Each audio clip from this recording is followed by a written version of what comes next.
In the last class we looked at the reciprocal space, we looked at diffraction as it is described in the reciprocal space. We had already described it in real space, we looked at its description in reciprocal space, and we also looked at what is actually happening as you convert something from real space to the reciprocal space. Okay, so this is a process that we looked at. In particular, I emphasize the fact that ultimately we just have materials which are in real life objects that we are able to handle and see, and they have crystal structures and lattices which are in real space, the space that we are accustomed to. It is only because that there is some convenience in terms of analysis that we start looking at other ways of representing this information, and the reciprocal lattice manner of representing this information is extremely useful in that context, because with respect to diffraction there are several specific details that are better described in the context of the reciprocal space. Okay, so that is the context in which we have discussed it, that is the context in which the subject exists, so to speak. Okay.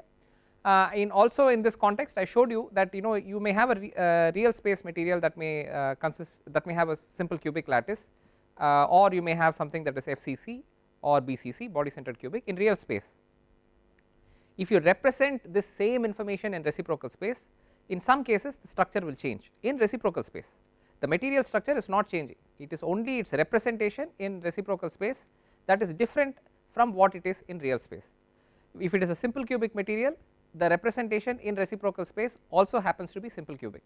Okay, only the dimension of the side of the cube is different, it is 1 by the dimension of the 1 by the length of the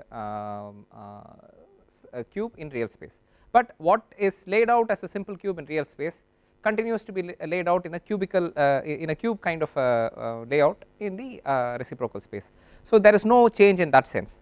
If you take something that is face centered cubic and you represent it in reciprocal space, its representation in reciprocal space has the same layout as that of a body centered cubic structure. Okay, so something that is a material that is in real space having a face centered cubic structure will end up being represented in reciprocal space with a layout of points that look exactly like a body centered cubic structure, and the inverse is also true. If you start with a body centered cubic structure which in real space and you represent it in reciprocal space, the layout of the same of the points will now look like a face centered cubic structure.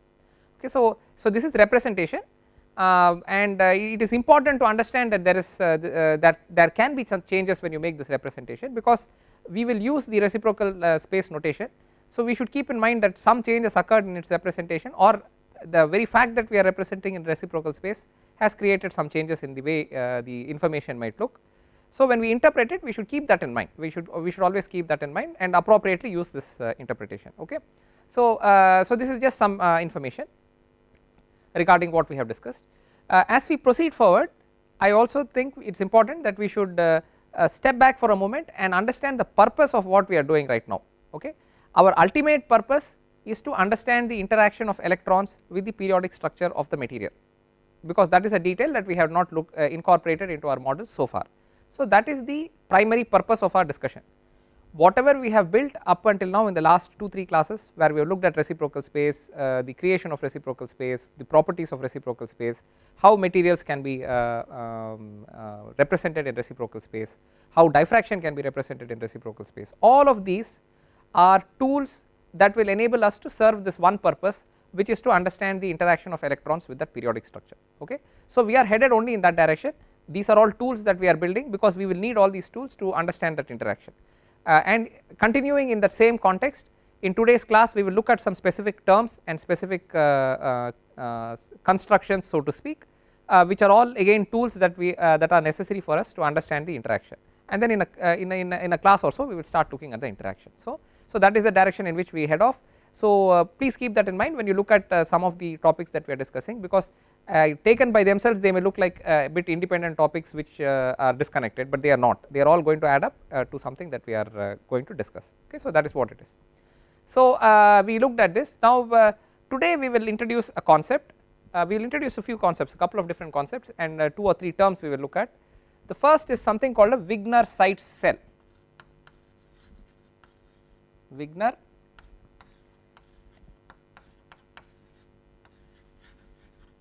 a Wigner-Seitz cell. Okay. It is defined as follows. It is the region in space that is closest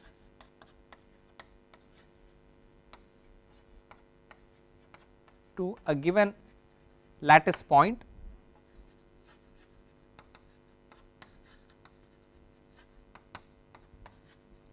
than to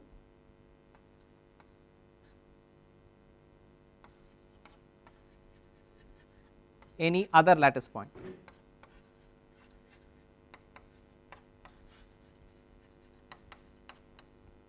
So, this is the definition.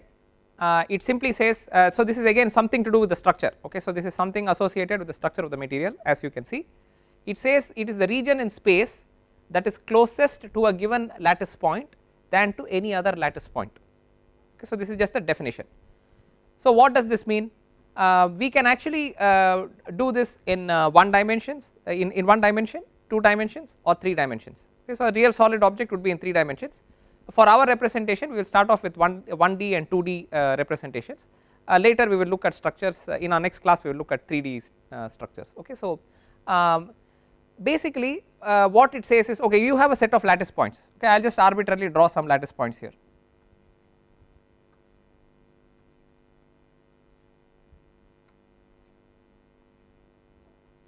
So, set of 9 lattice points 3 by 3 I have laid them out. Intention is to lay it out in a square fashion. So, it is just when we will assume that these are all exactly the same distance in every direction in those lattice directions. So, we have this 2-dimensional lattice. Okay. So, it is in 2D, this plane and this plane basically. So, this direction and this direction is what is incorporated. So, now we will look at this central point just for an example. The same will hold true for any of the other points excuse me. So, this is for the central point.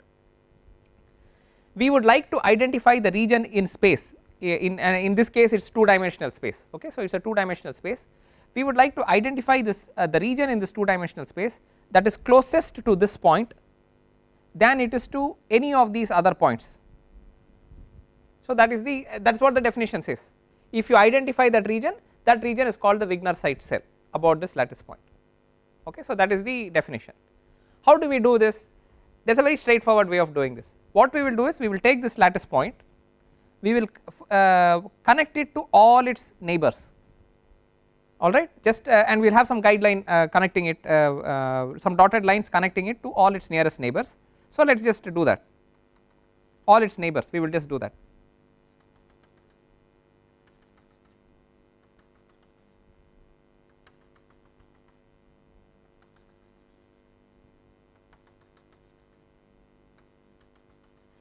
So, I have used dotted lines and connected the central point here to all of these points around it. This is to just help us identify the region. So, we have just started with this step. Now, let me take its nearest neighbor, one of its nearest neighbors. We will take this point here, it is one of its nearest neighbors. What is the region in space that is closer to this point than it is to this point? That is the first question we will ask. How do we find out that region? We will just take this line, we will draw a perpendicular bisector to this line. Okay. If you draw a perpendicular bisector to this line, whatever is on this side of that line is closer to this point than it is to this point. It is as straightforward as that. So, we will just draw that, we will do that, we will take the midpoint of it, whatever is the midpoint, and draw a perpendicular bisector. Okay. So, if you draw a perpendicular bisector to the line joining this point, the point that we are interested in, to its nearest neighbor, we find that anything to the from our perspective to our right of this line is closer to this point than to this point, and anything to the left of this line from our perspective is closer to this point than it is that point.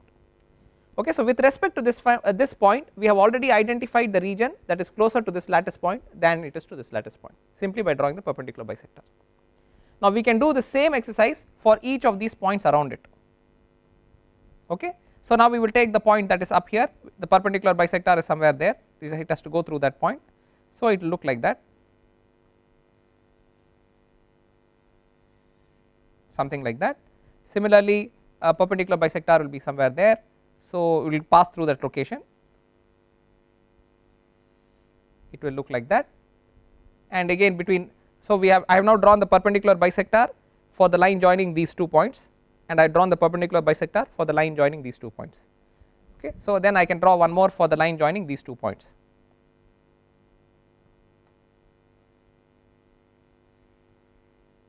If you have drawn it nice and square, if you do this properly nice and square, this is sort of what you will see.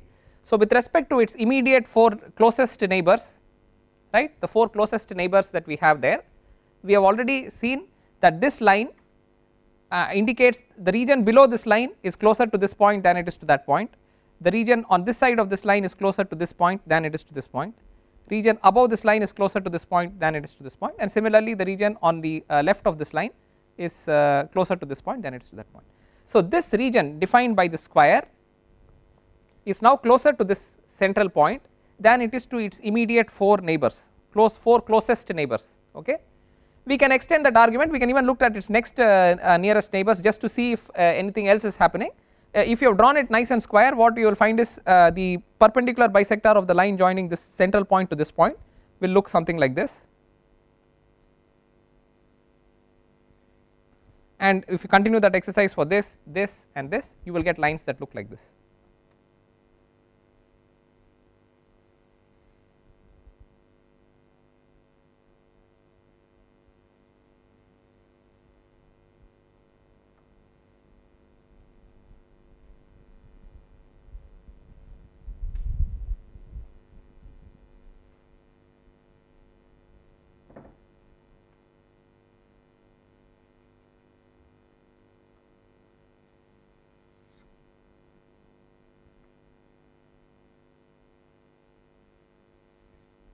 Okay.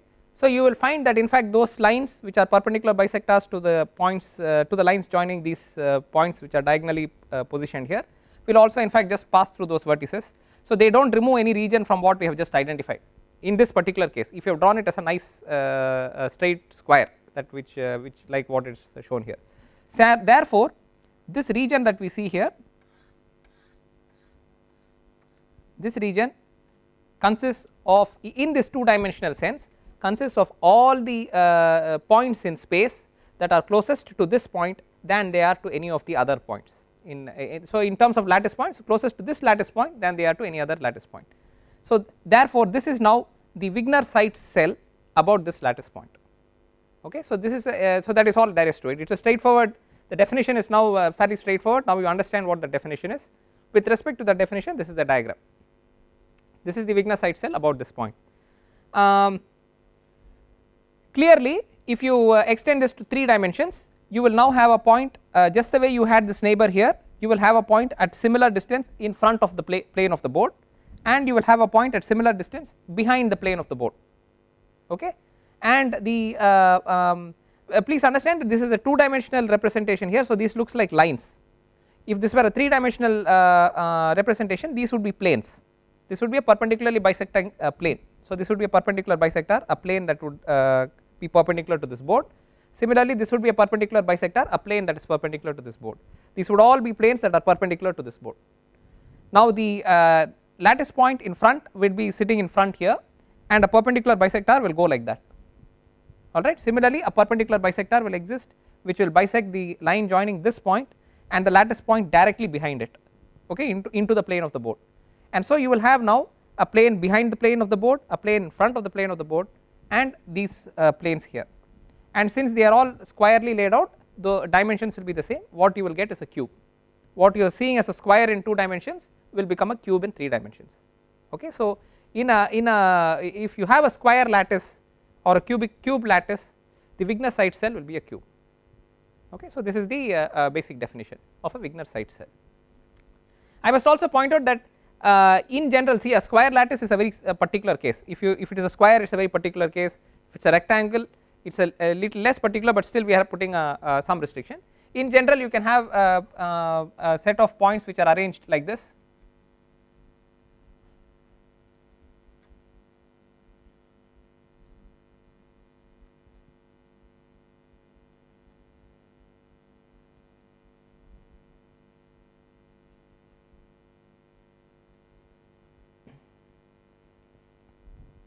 So if you now have this set of points and you look at the perpendicular bisectors, again we will do the same exercise. Now that you understand the concept, we can do it relatively quickly. We join the central point to all its immediate neighbors, right, and we draw the perpendicular bisectors of each. So perpendicular bisector of this would look something like that.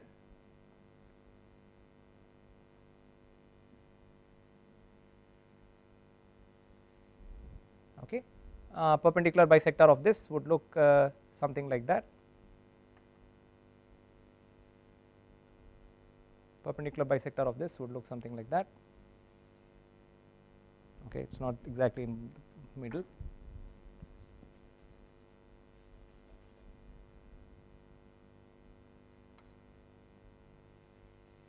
Would look like that. Perpendicular bisector of this line would look something like that. Perpendicular bisector of this would be like that, and similarly perpendicular bisector of this is somewhere here and would look something like that. Okay. So by looking at the immediate neighbors and you will find the other ones do not really impact you, this is kind of far away, so its line will be somewhere there, perpendicular bisector will be somewhere there, which is not really of immediate use for us. Similarly this perpendicular bisector is somewhere here, if you look at it, or if you draw it to scale you may find some variations, but the point is you will find a region bounded by 6 sides. Okay. So in general when you are not really looking at either a rectangular lattice or a square lattice, the Wigner-Seitz cell about that point is going to be a 6-sided figure in 2 dimensions when you plot it in 2 dimensions. Okay. So for a 2-dimensional lattice, the most general case is a 6-sided figure as the Wigner-Seitz cell about any lattice point. Now this is whatever we say about this lattice point, same is going to be true for the other lattice points. Okay. So in a sense the boundary of the Wigner-Seitz cell will become the boundary for the Wigner-Seitz cell of the next cell. Okay. So for this for of the next lattice point. So so this is going to be true for all the lattice points because of symmetry, and so it is in general it is going to be a 6-sided figure.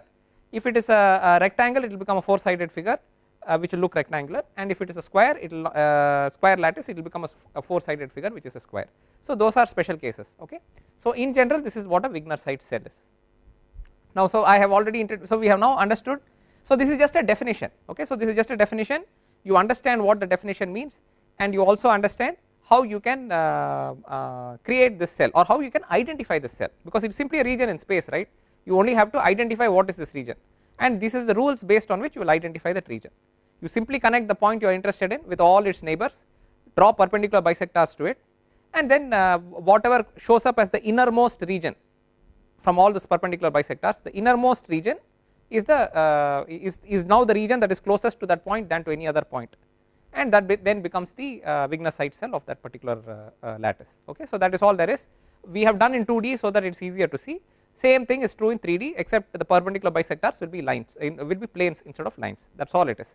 So if you have the right kind of software, you can take any lattice and you can do this perpendicular bisectors you can create, and you can see it and you can rotate it around. Okay. So we will see something on 3D a little later, but for now this is in 2D, 2-dimensional description. So we have seen this first description called Wigner-Seitz cell. Now we will define another term which is called a Brillouin zone.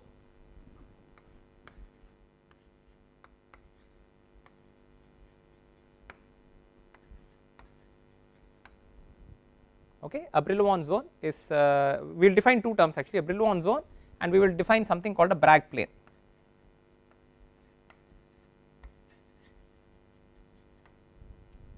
Okay. So first we will define something called the first Brillouin zone. The Brillouin zone actually can be called as we will find that whatever it is, once we describe what a Brillouin zone is, we will find that it can be there are further qualifications to it. We can call it the first Brillouin zone, second Brillouin zone, third Brillouin zone, and so on. So we are there is further qualification we can provide to the Brillouin zone. So right now I will describe what is the first Brillouin zone only. After understanding what is the first Brillouin zone, we will define what is a Bragg plane, and we will then use that definition to help us define second Brillouin zone, third Brillouin zone and so on. Okay. So that is what we will do. The Brillouin zone, the first Brillouin zone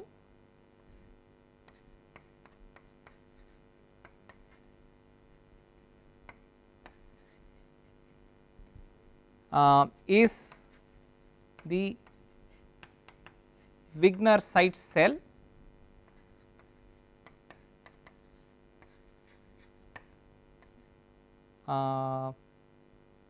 about a lattice point in reciprocal space.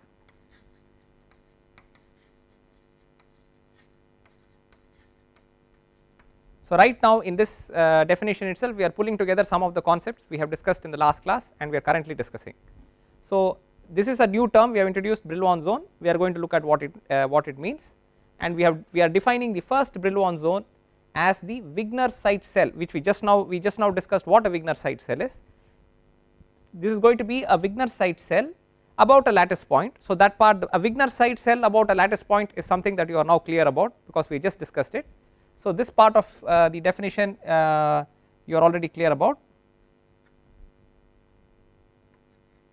Okay, Wigner-Seitz cell about a lattice point. Any lattice I give you, you understand the concept of how you can come up with a Wigner-Seitz cell about that lattice point. That is a very straightforward process, right. So the first Brillouin zone is the Wigner-Seitz cell about a lattice point. So that part is clear, except that the further qualification we are adding is that it is a lattice point in reciprocal space. Okay. So now this is a concept we learnt yesterday independently, in the last two classes rather. In the last two classes we have learned this concept independently, reciprocal space. We understood how real space relates to reciprocal space and such. So reciprocal space we independently defined and we understood. So reciprocal space consists of reciprocal lattice points, right. So we can fill reciprocal space with reciprocal lattice points. For a given reciprocal lattice point, you can find the Wigner-Seitz cell as a second activity. So this independently you know how to get to reciprocal space. You know that in real space if you have A1, A2 and A3, you know how you can go from A1, A2, A3 in real space to B1, B2 and B3 in reciprocal space.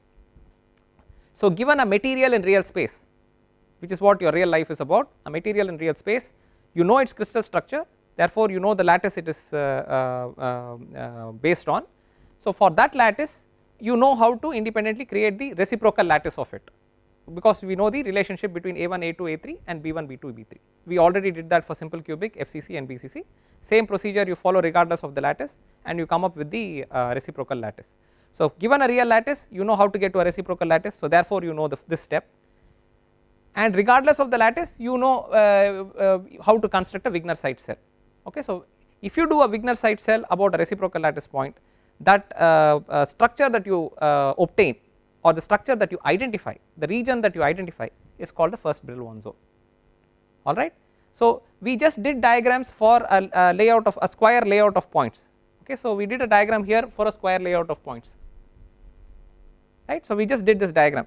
Now if this set of lattice points were lattice points in reciprocal space, okay, when I drew these lattice points I did not say anything about we did not have any restriction that it has to be a real space set of lattice points or reciprocal set of space set of lattice points. That restriction we had not placed on the system. Supposing this were a set of lattice points in reciprocal space, then this region that we have identified, which is the Wigner-Seitz cell about a lattice point in reciprocal space, would then now become the Brillouin zone, the first Brillouin zone. Okay. So therefore you see that you know a diagram that we have drawn is simply, if we have called this reciprocal lattice points, this is Brillouin zone, that is all it is. Okay. So the Brillouin zone term is since you may be encountering these two terms for the very first time, a Wigner-Seitz cell and a Brillouin zone, it is not something that we typically discuss in high school physics, but this is all they mean. I mean they are constructs or structures that we can imagine in space, which we can associate with real space or reciprocal space, and based on what we are doing we would call it either just a Wigner-Seitz cell, or if it were specific to reciprocal space and reciprocal lattice it would get called the first Brillouin zone. Okay. So this is all the definition is. So now you understand a few of the concepts and how they are connecting: reciprocal lattice, Wigner-Seitz cell and Brillouin zone. In fact real lattice, reciprocal lattice, Wigner-Seitz cell and Brillouin zone. These are 4 concepts, we have now linked them up. Okay, so this is what we have done. Now we will come back here. So this is the first Brillouin zone. Based on what we just did, we have already been able to understand what is the first Brillouin zone. We will now add one more definition called a Bragg plane. Once we add that definition, we can find out what are the other Brillouin zones that we have available to us. Okay, so a Bragg plane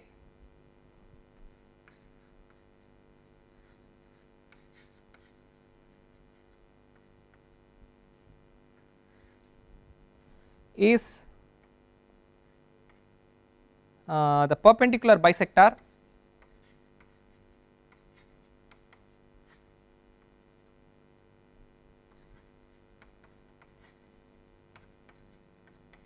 to the line joining the origin of reciprocal space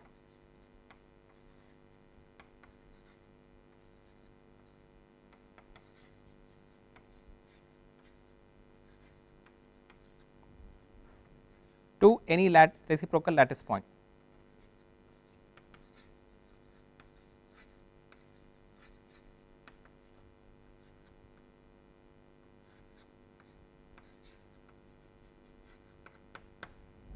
Okay.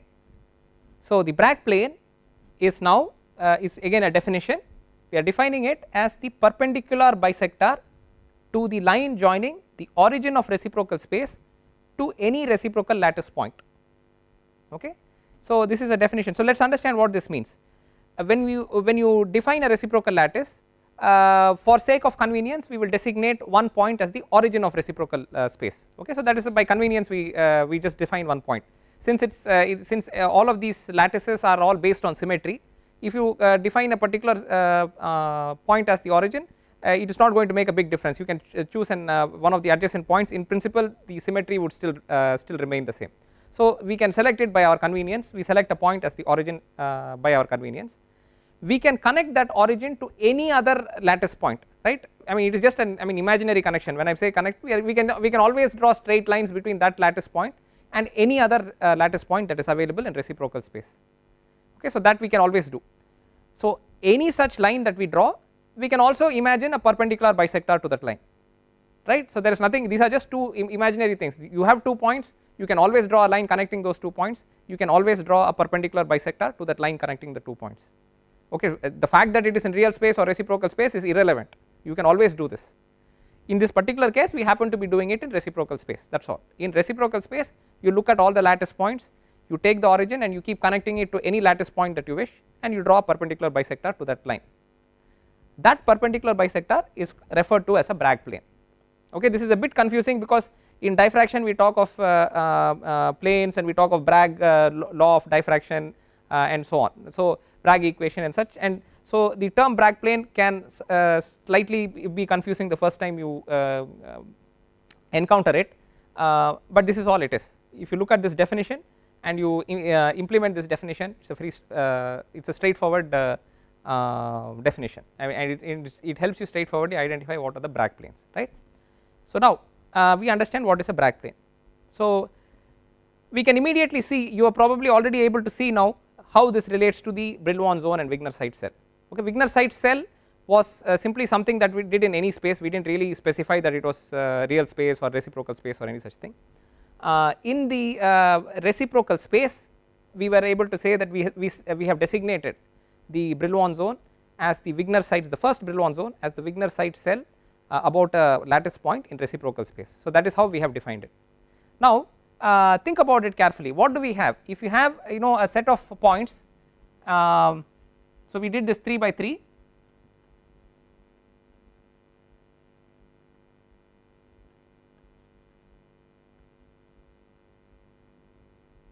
Okay, 3 by 3 set of points, and we found that if you just draw the perpendicular bisectors, you will end up getting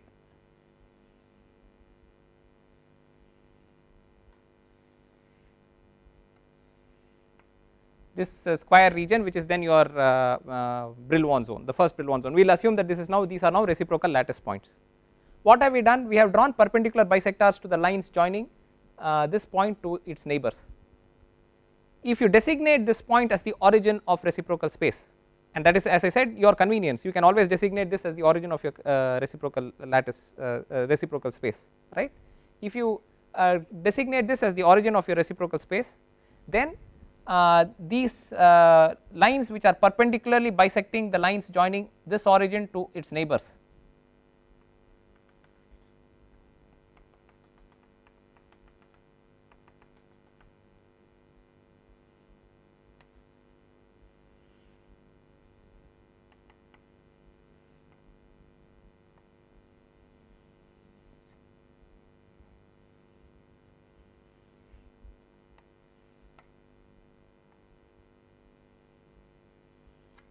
right. If you draw it correctly, it will all go through those points there, you will not have this region there. Okay. So, these are lines that that originally when we defined a Wigner site cell, we simply said this is a line that perpendicularly bisects the line joining a point and its immediate neighbor. Okay. This is not drawn exactly to scale, if you draw it to scale you would get it much better than what I have drawn here. Now we have said that if you do this in reciprocal space, this line which is the perpendicular bisector of the line joining the origin to this lattice point is called a Bragg plane. Okay. So, that is all it is, the perpendicular bisector to the line joining the origin of reciprocal space to any reciprocal lattice point, right. So, this line here, this solid line here is a Bragg plane, this solid line here is a Bragg plane, this Bragg plane bisects the line joining this point, this the origin and this reciprocal lattice point, this Bragg plane bisects the line joining this origin and this reciprocal lattice point, this Bragg plane bisects the line joining the origin to this reciprocal lattice line, and so on. So, we have one Bragg plane here, two Bragg planes, three Bragg planes, four Bragg planes, this is a Bragg plane, this is a Bragg plane, this is a Bragg plane, this is a Bragg plane. Okay. So, they are all simply lines and in fact these are lines in 2 dimensions, and I also always said that if you draw this in 3 dimensions this will be a plane. So, that is where the name Bragg plane comes. Okay. So, of course, the name Bragg being incorporated here suggests that somewhere intuitively suggests to us that this person has been linked to diffraction. So, possibly there is some link to diffraction in this. There is a link, we will get to that in a little while, possibly in our next class, in fact we will get to it. Right now let us not worry about the link to diffraction, we simply say that these are Bragg planes. Okay. So, these are all Bragg planes by the definition of what a Bragg plane is. So, we now see a much more elaborate link. We have real space, real lattice, we can convert it or represent it in reciprocal space. So, it will become reciprocal lattice.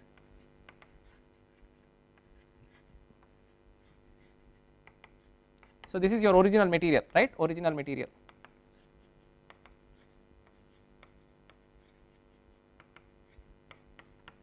So, it will have a real lattice, we can represent it in reciprocal space as a reciprocal lattice. If you represent it in reciprocal space, you can draw Wigner site cell.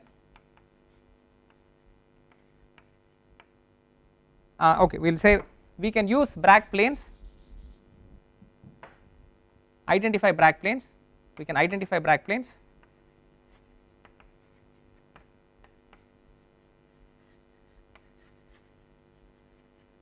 If you identify those Bragg planes, the region that you will identify is the first Brillouin zone.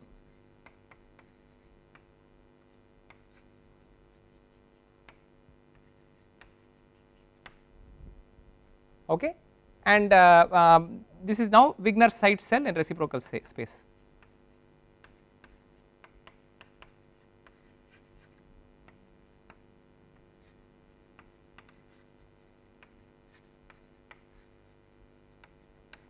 Okay. So, this is how the concepts that we have discussed today tie up to each other. Okay. So, we have real lattice that can be represented as a reciprocal lattice. In the reciprocal lattice we can identify Bragg planes which are perpendicular bisectors of lines joining the origin of the reciprocal space to any of those lattice points. If you do that, the innermost region that you will find is the Wigner site cell about that reciprocal lattice point, and that Wigner site cell about that reciprocal lattice point is called the first Brillouin zone. Okay. So, this is the definition, this is how they all connect up. Later we will see the link to diffraction. Now, we have just done it for we have now simply identified the first Brillouin zone, but this concept is a little more general. what is general about it is that if you start at the origin of reciprocal space, which you have designated by your choice, if you go away from the origin, at some point you will touch the first Bragg plane, the nearest Bragg plane to that origin, right. As long as you do not cross that Bragg plane in any direction, the region that you identify is called the first Brillouin zone. I am merely restating what we have done. Okay, so what have we done here? We come here, we look at the center, this is the center, this is the origin of the reciprocal space. If you move away from this origin, as long as you do not cross this Bragg plane, as long as you do not cross any Bragg plane, right, as long as you are within this region, when you are within this region, no matter where you go, you will not cross a Bragg plane. These are all the Bragg planes, right, these are all Bragg planes around it. As long as you stay within a region where you do not cross even a single Bragg plane, that region is now called the first Brillouin zone. So, we are simply restating the definition of the Brillouin zone in a slightly different way. So, the first Brillouin zone is the region in space that you can reach from the origin of the reciprocal space without crossing a single Bragg plane. Okay, so, that is simply the definition of the first Brillouin zone. So, you can therefore now guess what might be the definition of the second Brillouin zone. The second Brillouin zone is the region in space that you will reach by crossing only one Bragg plane and no more. Okay. So, you start from here, if you continue forward, you will cross one Bragg plane, then you get into the second Brillouin zone, but you should not cross the second Bragg plane. See, this is another Bragg plane that is here, these are all Bragg planes. So, therefore, this region here, this region here, this region here and this region here are all regions belonging to the second Brillouin zone, right. So, now you see how we are generalizing the definition. The definition for the Brillouin zone started off by saying that it is simply the Wigner-Seitz cell about the reciprocal lattice point. Then we said, look, the Wigner-Seitz cell, the boundaries of the Wigner-Seitz cell are Bragg planes, okay, and therefore you can have several Bragg planes that we can identify. And now therefore we have to restate the definition for a Brillouin zone because we can identify additional regions which are in concept similar but have something different about them. And now, so we restated the definition by saying the Brillouin zone is that region which you can, the first Brillouin zone is the region that you can access from the central lattice point, the origin of reciprocal space, without crossing a single Bragg plane. The second Brillouin zone is the region that you will access after you have crossed the first Bragg plane, but you do not cross the second Bragg plane, right. So, that is how you go. So, first Brillouin zone,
so the second Brillouin zone, to access the second Brillouin zone you do not cross, you cross one Bragg plane, but you make sure that you do not cross the second Bragg plane. Similarly, we will continue. So, I just put on one more and then we will generalize. Third Brillouin zone,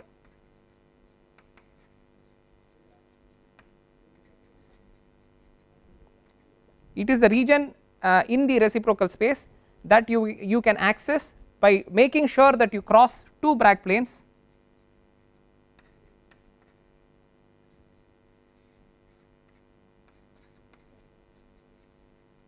but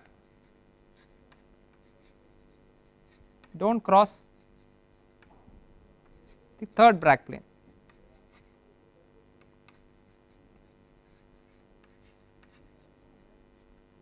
Okay, in a given direction. We will actually make a two dimensional representation, it will become very clear to you.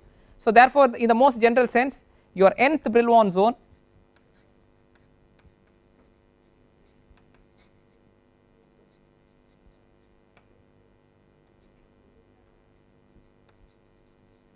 will imply that you have crossed n minus 1 Bragg planes, right. For the first one 0 Bragg planes, second one 1 Bragg plane, third one 2 Bragg planes, and so on. You will cross n minus 1 Bragg planes,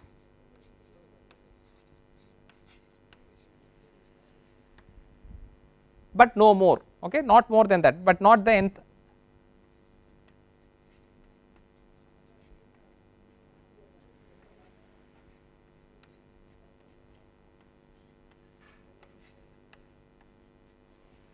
In other words, it is the region between the n minus 1th Bragg plane and the nth Bragg plane, right, except that you can do this in all directions, okay. So you can start from the origin and just head off in any direction that you wish.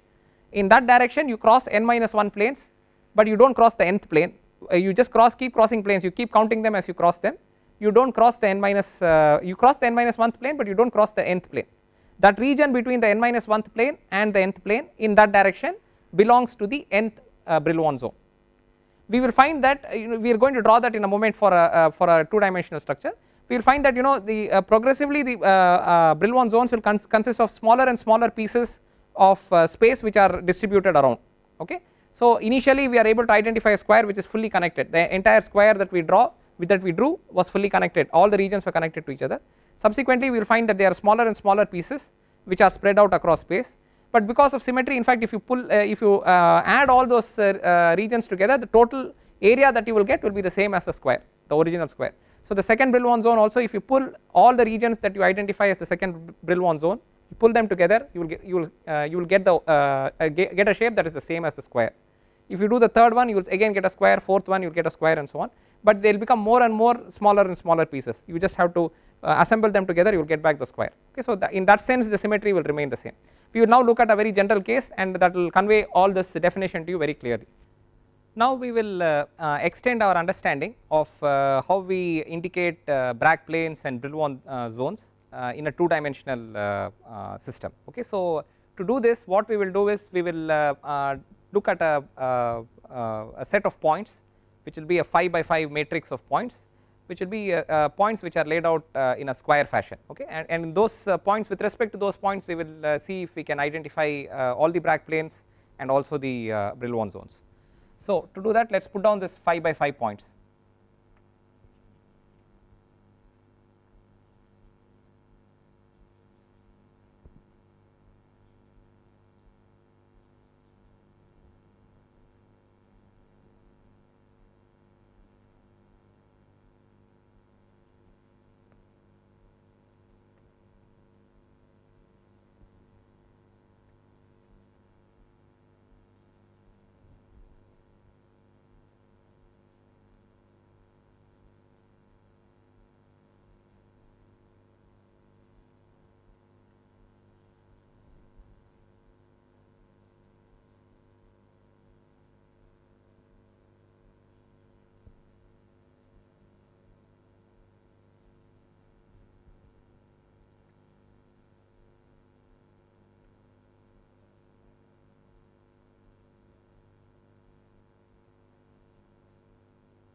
So you can follow this exercise with me and so as we do it you can yourself see for how this kind of a diagram comes about, okay. So we will go about it step by step so that you will be in a position to see how it happens.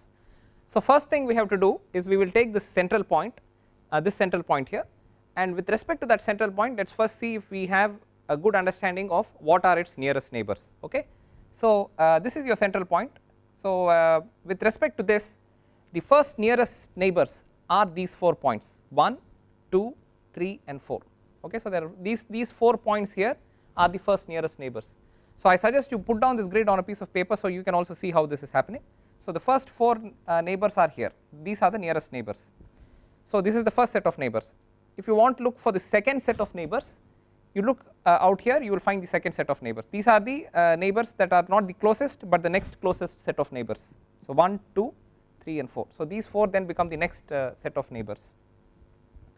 The third closest neighbors will be these points, okay. So these will be the points that are the third closest neighbors with relative to the central point, okay. So if you chose another point in the lattice, you could again identify similarly the neighbors, and then the fourth points would be all of these, fourth closest points would be these with respect to this, okay. So with respect to this, these would be the fourth closest points.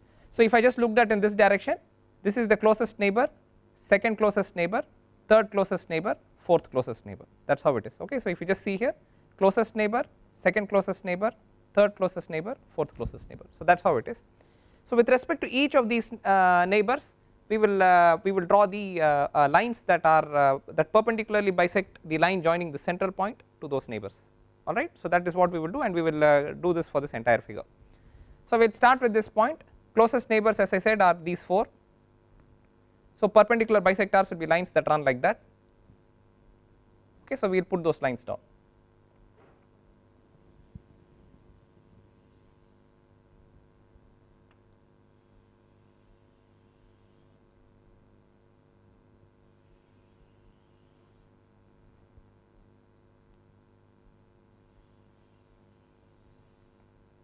So we have now got the lines that perpendicularly bisect the lines that would the imaginary lines that would join this central point to its immediate 4 neighbors.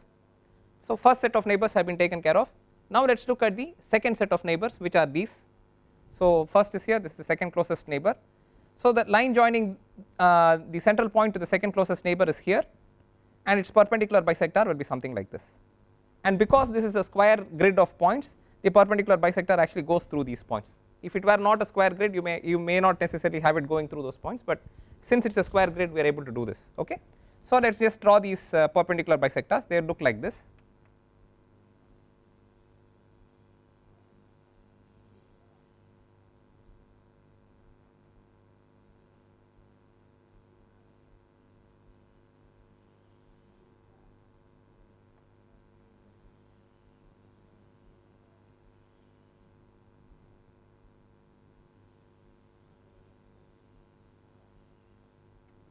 Okay. So at each of these points there is a lattice point, a valid lattice point is out here available there, okay. So this is what we have got.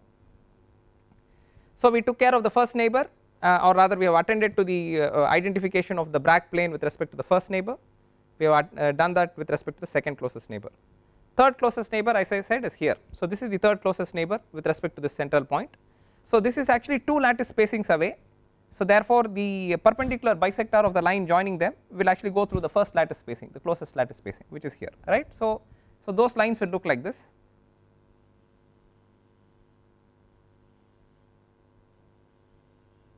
And the same thing we will draw in all 4 directions, so it will look like this.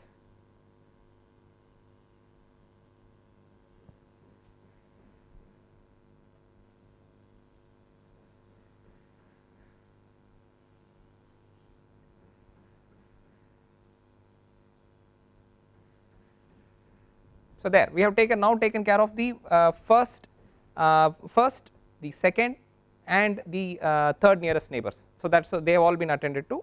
So let us now identify the fourth nearest neighbor, which we already did, but on this figure, now that we have drawn some lines, let us just highlight the fourth nearest neighbor again. So this would be 1, this is another one, this is the third one.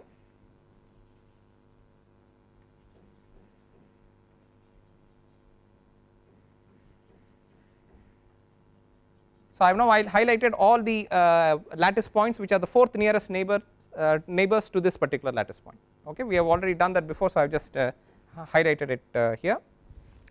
So if you see the line joining this point, the central point, to the fourth nearest neighbor would sort of go through this point here, and the perpendicular bisector will sort of look like this, right. This is the line, imaginary line, that would connect these 2 points going down this way, and the perpendicular bisector would be something like this. So this is how the perpendicular bisector looks to the line joining this central point and this point here, right. And similarly between here and here you will have a line which sort of looks like this, and its perpendicular bisector will look like this. So this is how you will get these perpendicular bisectors, right. So we will do the same thing now in all 4 directions. By symmetry it look essentially exactly the same. So this would be one perpendicular bisector, and this will be another perpendicular bisector. Similarly this will be a perpendicular bisector, and this will be a perpendicular bisector, and we will have one more here and one more here, right. So now we have done the perpendicular bisectors. So we have 8 perpendicular bisectors here with respect to these 8 points which are the fourth nearest neighbors to this central point. So we have done this process. So now having come this far, so essentially what have we done? We have put down a set of points which are lattice points, and let's say that this is in reciprocal space, so these are reciprocal lattice points. And with respect to a central point, we located all its nearest neighbors one after the other, and drew the perpendicular bisectors to those lines joining the central point to those points. So those lines are now Bragg planes. So everything that we have drawn here is a Bragg plane. All these lines here are Bragg planes, right? Now with respect to our definition for a Brillouin zone, if you start from the central point and you don't cross any Bragg plane, you are in the first Brillouin zone. If you cross one Bragg plane and you don't cross any more, you are in the second Brillouin zone. If you cross two Bragg planes and not any more, then you are in the third Brillouin zone, right? So that is what we have. So if you don't cross any Bragg plane, you are in this region. So this is the first Brillouin zone. If you cross one Bragg plane, but you don't cross the second one, so this is the second one here. If you don't cross it, so you cross one Bragg plane, you don't cross the second one, you stay within this region. This is the second Brillouin zone. So similarly, you will find locations around here which all meet that criteria or criterion. So these are all second Brillouin zones. The third Brillouin zone is reached by crossing two Bragg planes, but you should not cross the third Bragg plane. So that will put you in a region like this. So this is the third Brillouin zone. Similarly, this also qualifies as the third Brillouin zone. Third Brillouin zone.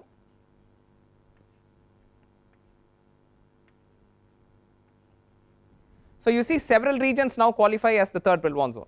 So the point you have to keep in mind is that therefore when you make this kind of a diagram, the Brillouin zone of the same order, so this third Brillouin zone for example, does not have to be a continuous, it does not have to be at one single location. It is now spread out, it is sort of fragmented and spread out across the diagram, right.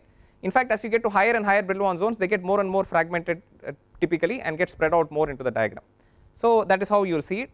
So if you cross now three Bragg planes, 1, 2 and 3, but you do not cross the fourth Bragg plane, that will put you in the fourth Brillouin zone. So these are all fourth Brillouin zone regions, 4, 4, 4 and 4, okay. Please note there are other regions which would also qualify as fourth Brillouin zone. I have not marked this as the fourth one because I have not done it all over the diagram, I have just left it unmarked, but within the context of our diagram only the first, second and third Brillouin zones are completely present within this diagram, okay. So they are not, the rest of them are not completely present within this diagram. The rest of them you would have to draw much more of this diagram, you have to draw this across several points to locate all the regions that qualify as the fourth zone, all the regions that qualify as the fifth zone and all the regions that qualify as the sixth zone. Within this context of this diagram, we can still find out what are the regions that are the fourth, fifth and sixth zones. So fourth I have identified, fifth would be these small regions here because you would have crossed four Bragg planes but not the fifth one. So these are all 5. These are very small regions, so you just have to note down that they are the fifth region. And if you cross 5 Bragg planes and you do not cross the sixth Bragg plane, that would put you here. This is the sixth Brillouin zone, sixth Brillouin zone and the sixth Brillouin. So you see even within the context of this figure we have been able to identify, this is a simple figure, a simple lattice so to speak, square lattice for which the reciprocal lattice was also a square lattice, and just simply using our definition and incorporating our definitions into this diagram, we have been able to identify the first, second, third, fourth and fifth and sixth Brillouin zones, and except as I mentioned the fourth, fifth and sixth are not complete, you have to look for more of them, more pieces of them.